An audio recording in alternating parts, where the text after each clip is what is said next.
हम सभी सौभाग्यवती स्त्रियां आज पूजन करने के लिए आई हैं। तो आप सभी का आदर्श मैडम क्लासेस यूट्यूब चैनल पर हार्दिक स्वागत है, अभिनंदन है। आज हम सौभाग्यशाली हैं जो आप लोगों के साथ कहानी को सुन रहे हैं और कह रहे हैं। ये वट सावित्री व्रत जो होता है सुहागन स्त्रियों के लिए बहुत महत्वपूर्ण व्रत है। मुख्य रूप से ये व्रत और पूजन सौभाग्यवती स्त्रियों का है, लेकिन फिर भी सभी प्रकार की स्त्रियां, कहीं कहीं कुमारी लड़कियां भी और विवाहिता भी, सुपुत्रा भी इसका पूजन करती हैं और इस व्रत को करने का फल प्राप्त होता है, जिससे उनका सुहाग अमर होता है और बच्चों की और पति की आयु लंबी होती है। ये व्रत अमावस्या को किया जाता है और इस व्रत को स्त्रियां पूजन करके अपने सौभाग्यवती रहने की ईश्वर से, वट वृक्ष से, सावित्री माता से और पार्वती माँ से, गौरा मैया से मंगल कामना करती हैं कि हमारे से कोई भी गलती हो जाए तो उसे माफ करना, क्षमा करना और आप हमारे सुहाग को अमर करना। व्रत की कथा। भद्र देश के एक राजा थे जिनकी कोई संतान नहीं थी। उनका नाम था अश्वपति। वे अपनी पत्नी के सहित बड़े दुखी रहते थे क्योंकि उनके कोई संतान नहीं थी, निसंतान थे। तो उन्होंने सावित्री माता की पूजा की और सावित्री माँ की कृपा से उनके यहाँ संतान की उत्पत्ति हुई और वह संतान कन्या रूपी रत्न धन था। विधि पूर्वक जब उन्होंने पूजन किया और पिता और पति के घरों को श्रृंगार करने वाली पुत्री होने का उन्होंने वर भी प्राप्त किया। बाद में सभी गुणों से संपन्न देवी सावित्री ने अश्वपति के घर एक कन्या रूपी जन्म दिया और ये कन्या शुक्ल पक्ष के चंद्रमा की तरह दिन प्रतिदिन बढ़ती गई। जब ये युवा हो गई तो एक दिन अश्वपति ने अपनी कन्या को देखकर अपने मंत्री से कहा और उन्हें देशाटन के लिए भेजा और कहा कि इस पुत्री के लिए कोई सुयोग्य वर, इसके योग्य वर खोज कर लाएं। सावित्री अपने मन के अनुकूल वर का चयन करके जिस दिन लौटी उसी दिन देव ऋषि नारद अश्वपति के यहाँ पधार गए और नारद जी के पूछने पर सावित्री ने कहा कि हे महाराज, धुमुसेन जिनका राज्य हर लिया गया है, जो अंधे होकर पत्नी सहित वनों की खाक छानते घूम रहे हैं, उन्हीं के इकलौते पुत्र सत्यवान को भावनात्मक स्तर पर मैंने अपना पति स्वीकार कर लिया है। नारद जी ने सत्यवान तथा सावित्री के जब ग्रहों को देखा कि जैसे आज भी शादी होती है तो ग्रहों को देखा जाता है कि कितने ग्रह मिल रहे हैं, तो उसी प्रकार जब नारद जी ने सावित्री के ग्रहों को देखा और देख करके महाराज अश्वपति को बधाई दी तथा सत्यवान के व्यक्तित्व के गुणों की बहुत अधिक प्रशंसा की। लेकिन सत्यवान के बारे में नारद जी ने यह भी बता दिया कि सत्यवान का जीवन केवल 1 वर्ष का है, उसके बाद सत्यवान परलोक सिधार जाएगा। नारद जी के मुख से ऐसे शब्दों को सुनकर, अपशकुन भरे भविष्यवाणी को सुनकर सावित्री के पिता अश्वपति बड़े दुखी हुए और बहुत सोचने विचारने के बाद उन्होंने सावित्री से कहा कि बेटी, कोई और दूसरा वर ढूंढो, कोई अन्य वर ढूंढो। लेकिन पतिव्रता और एकनिष्ठ आस्था वाली उनकी पुत्री सावित्री ने कहा, हे पिताजी, मैं आर्य कुमारी हूँ, मैं आर्य कन्या हूँ और आर्य कन्या जो है, आर्य नारियां जो है, जीवन में एक ही बार अपने पति का वरण करती हैं। चयन करती हैं और मैंने भी सत्यवान का वरण अपने मन में कर लिया है। चाहे वे अब अल्पायु हो चाहे दीर्घायु हो, मैं किसी अन्य को अपने हृदय में स्थान नहीं दे सकती और यही मेरा अंतिम निर्णय है। उन्होंने अपने पिता से, सावित्री ने अपने पिता से दोनों हाथ जोड़कर ऐसा कहा। सावित्री का निर्णय अटल था।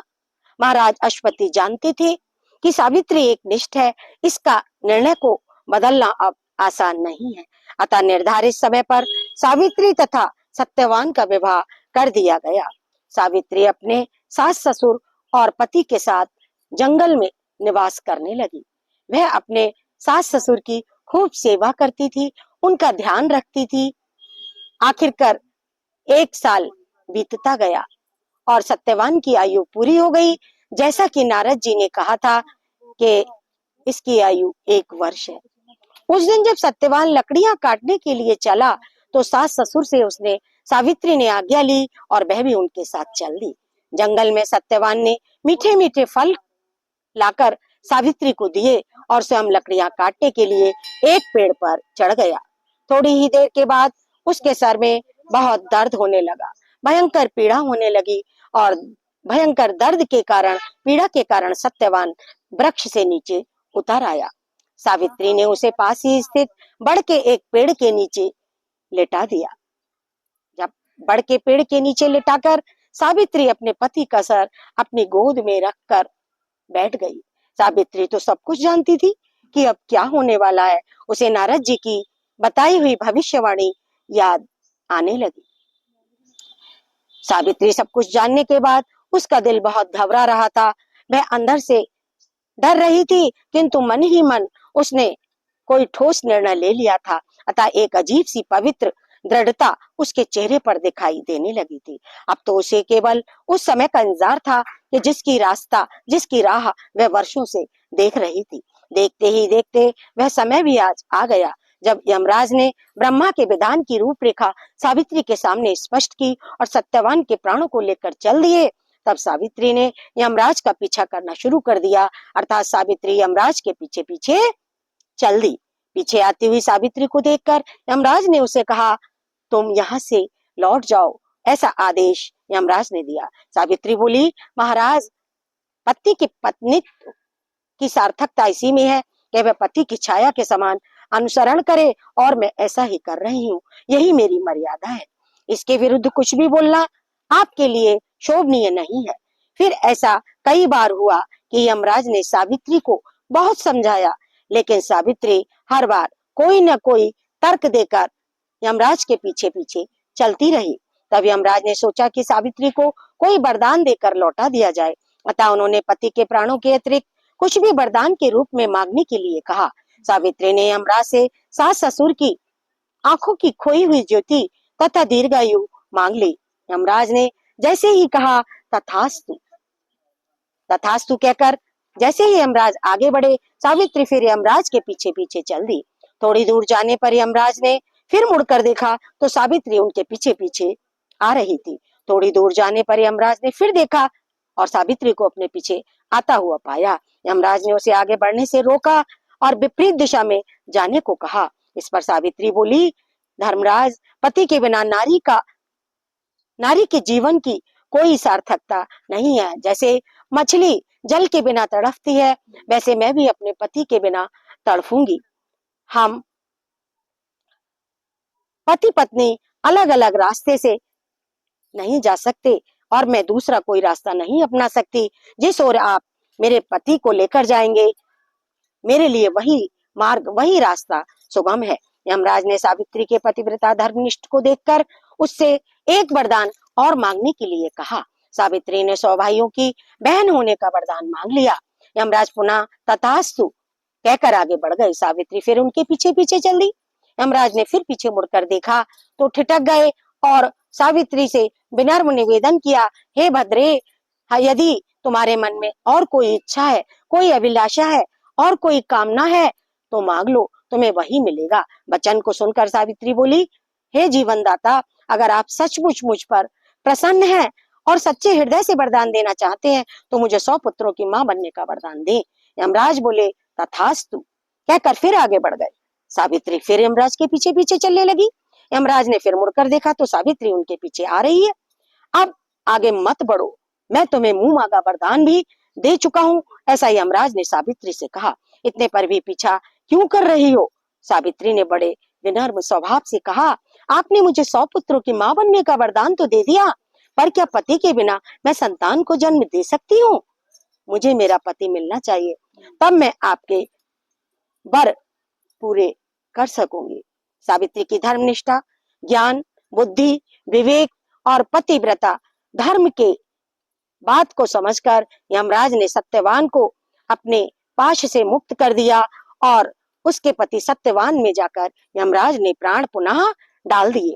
इस प्रकार पति के प्राण वापस लेकर तथा यमराज को अभिवादन करके सावित्री उसी वृक्ष के नीचे लौट आई जहाँ सत्यवान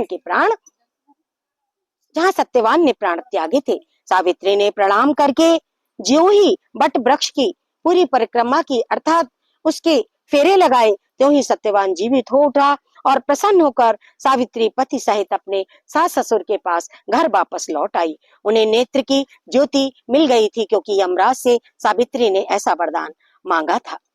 धूमसेन ने पुनः राजा सिंहासन संभाला। महाराज अश्वपति 100 पुत्रों के पिता और सावित्री 100 भाइयों की बहन।